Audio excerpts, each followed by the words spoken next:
we'd like you to think back to that first 3 months you were in the CFO role at Affirm.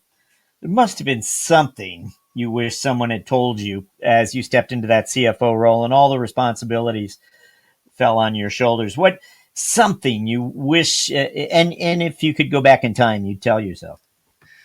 Um, Again, I think so much, so many things I didn't get right. I think maybe the biggest is my background when I joined a firm was working with really big companies, large enterprises that were purchased by KKR or Hewlett Packard. These kind of very large enterprises where a lot of the the business processes were quite mature, and they were effective, but they were very corporate-y, if that makes sense. They were very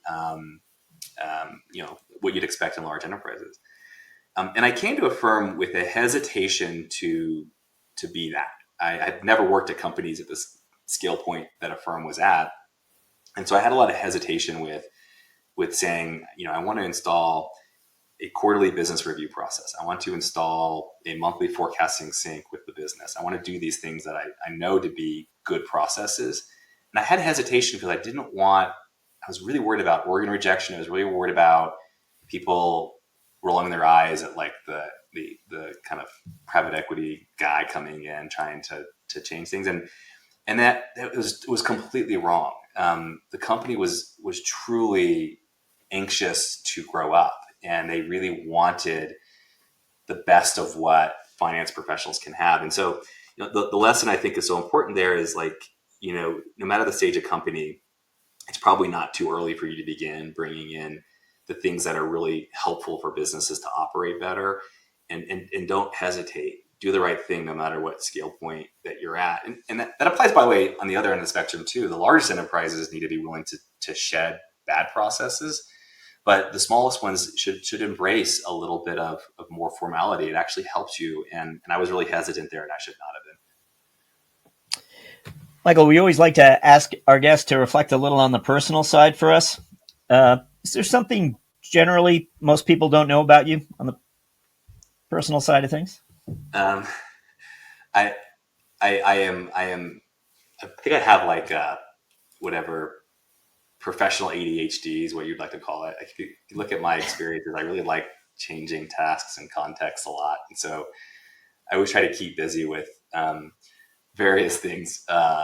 So, me and my family own investors and help operate a brewery here where I live in Colorado. And I share that because it's a good example. I drink the beer. I don't make it. But I don't work there. I did wash dishes when we opened, but I always like to find ways that are not kind of my day job, not a firm related, to just go work the brain out on different problems. It's so, you'll find me in a lot of other random contexts just because I'm very drawn to that.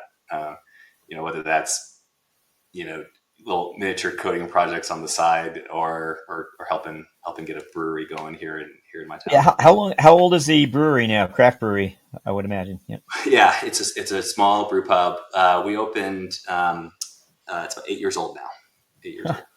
Or were you a brewer, home brewer of any kind? No. So I just like drinking it. You're not alone. I like beer, and again, I share that. During COVID, there were so many things that happened to the restaurant industry, and it was this great opportunity to flex a whole different part of your brain. When I was working with, we have a great operator. My brother-in-law operates it, but I would just be there as his thought partner, and to do that and to see that going on was a lot of fun. Wonderful. Thank you for sharing that. We're gonna anything you've read lately or a book selection that comes to mind for us. Anything? Yeah, so I don't read. This is not advice because I think that people should read business books. I think they're good. I think that's a thing that people should do. I don't.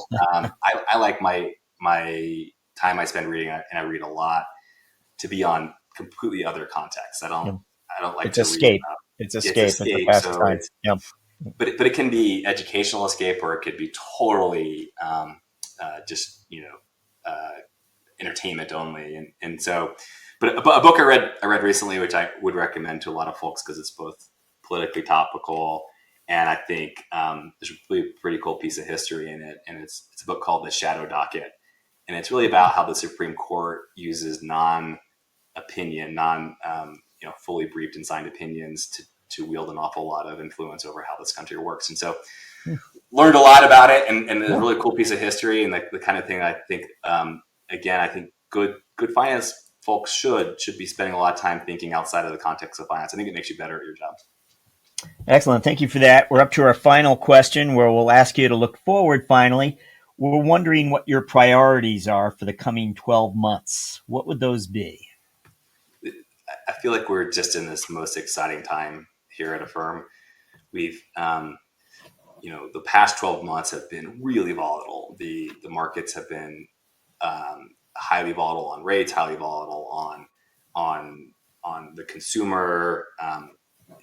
You saw bank failures. You see continued war. It's been a period of pretty peak volatility, and we look forward and we feel like we finally have ourselves in a really front-footed position to go out and focus on the millions of consumers who are using our products.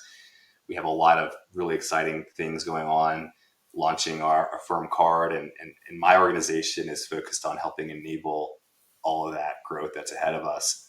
And I think we've built a world-class finance organization, and now we get to, I think, so the first year where we're really focused on operating and not just building the plane.